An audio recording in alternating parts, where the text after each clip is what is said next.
I'm Randy Van Austin, owner of the Treehouse Coffee Shop with... And I'm Tina Van Austin, his lovely wife. And I also own the Treehouse Coffee Shop.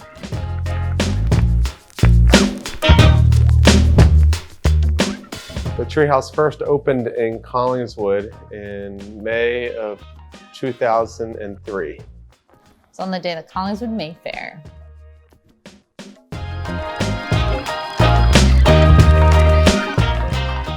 It was a God thing. I had worked for a coffee shop prior to that in the space that we were in Collingswood, and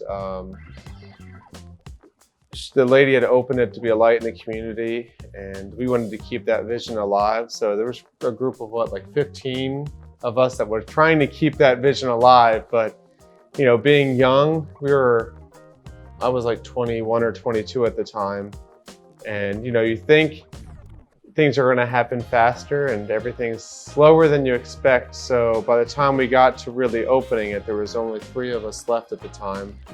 And but we wanted to be a place where people could feel the love, peace, and joy of God without feeling judged or pushed upon. They could just come and relax and enjoy themselves. And we could be there for them.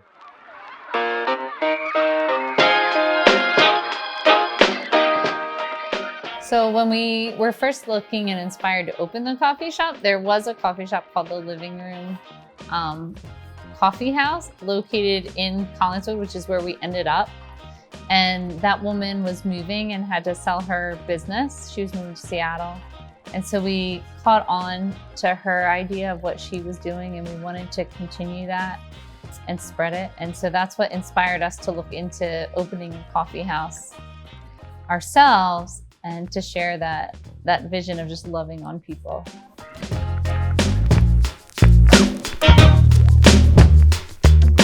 It was a community coffee shop at the time. There wasn't really back then. I mean, you're talking about 18 years ago when she first opened. She was in business for probably about a year and a half, and there was no other coffee shops around in this area. So it was a big hub, and a lot of young adults, and some good music happened there. So it was always a lot of young people together. So there was a group of us that she used to host a Christian open mic, and a group of us would always be there performing or just having fun. And it was a lot of those people that wanted to keep the vision and mission alive.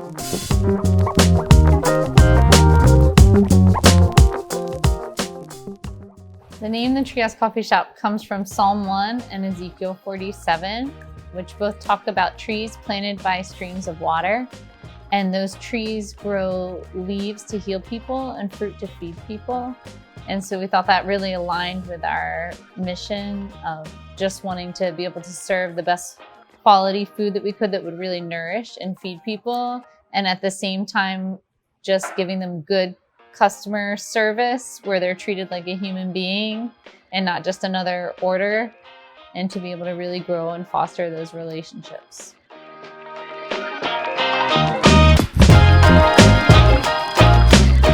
So we were at the end of our lease in Collingswood, and we started to look for another space when we realized kind of our rent was really high, and where we were at we felt was inaccessible for our customers. So we were not going to be able to continue to grow our business in that space. Some of our customers were parking in the Wawa parking lot to try to walk down and buy coffee, and that seemed like a real problem because they're not going to want to walk an entire block in the rain to come get their stuff from us.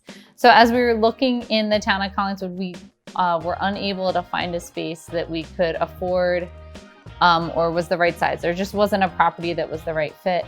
And so for whatever reason, we were driving down Merchant Street one day and just saw this spot and looked in the window, and it just seemed like a good fit. So we called about it and just asked, and it was the right price and the right location. We thought we're still pretty close, and we were able to keep some ties with Collingswood and yet be welcomed with open arms by the community of Audubon, who didn't have any coffee shops and who didn't really have a place like this. So that went really well.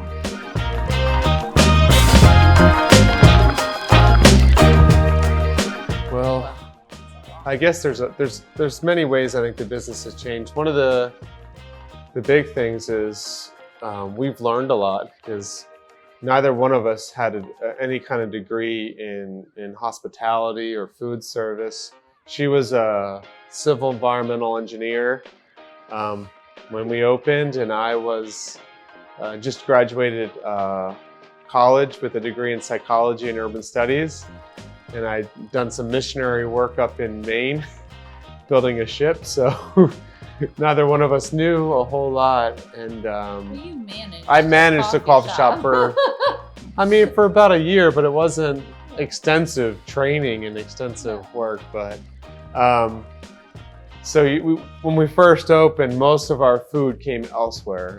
We sourced everything else from other bakeries or food distributors. Like even our muffins, it was like they come frozen and you defrost them to put them out. We say that if we walked into our coffee shop then, like how it was then, with what we know now, this place sucks. This is awful. Don't go there. Yeah, every part of it was, like the chicken we used and the turkey we used. So it was a lot different. So we've learned a lot about food service over the years itself. Taught ourselves how to bake and how to do that kind of stuff. So now we bake everything and make so many things from scratch that we can. So I think that's one of the biggest ways that we've changed and learned a lot, because it's a little bit crazy.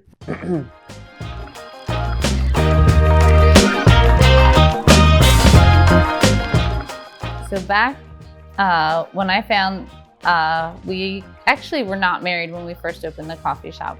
We were just dating. And then we did get married, and the natural thing. Was just a test. Yeah, the test was our first child. And so then a few years in,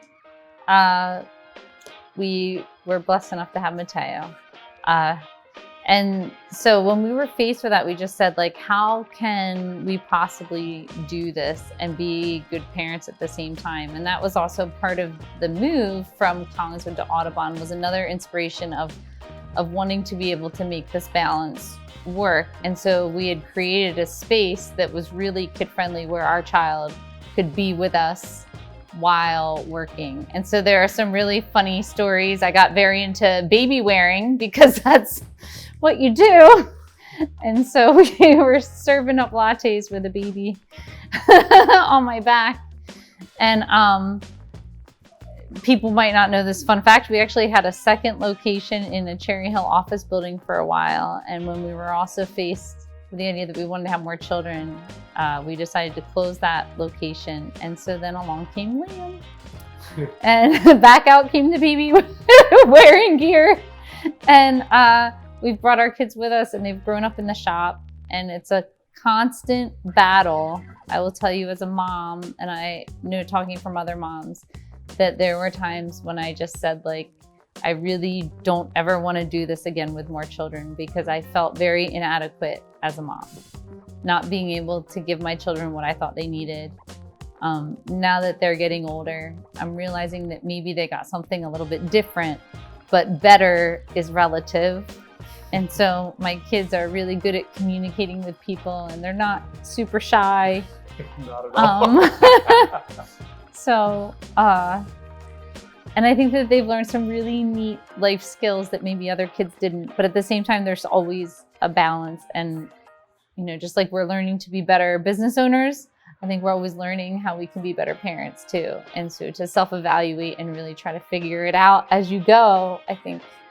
But I think it is, the struggle is real. I mean, it still is, as much as, I think one of the biggest struggles was, since it's an inside business, we were kind of sick of having the boys inside a lot.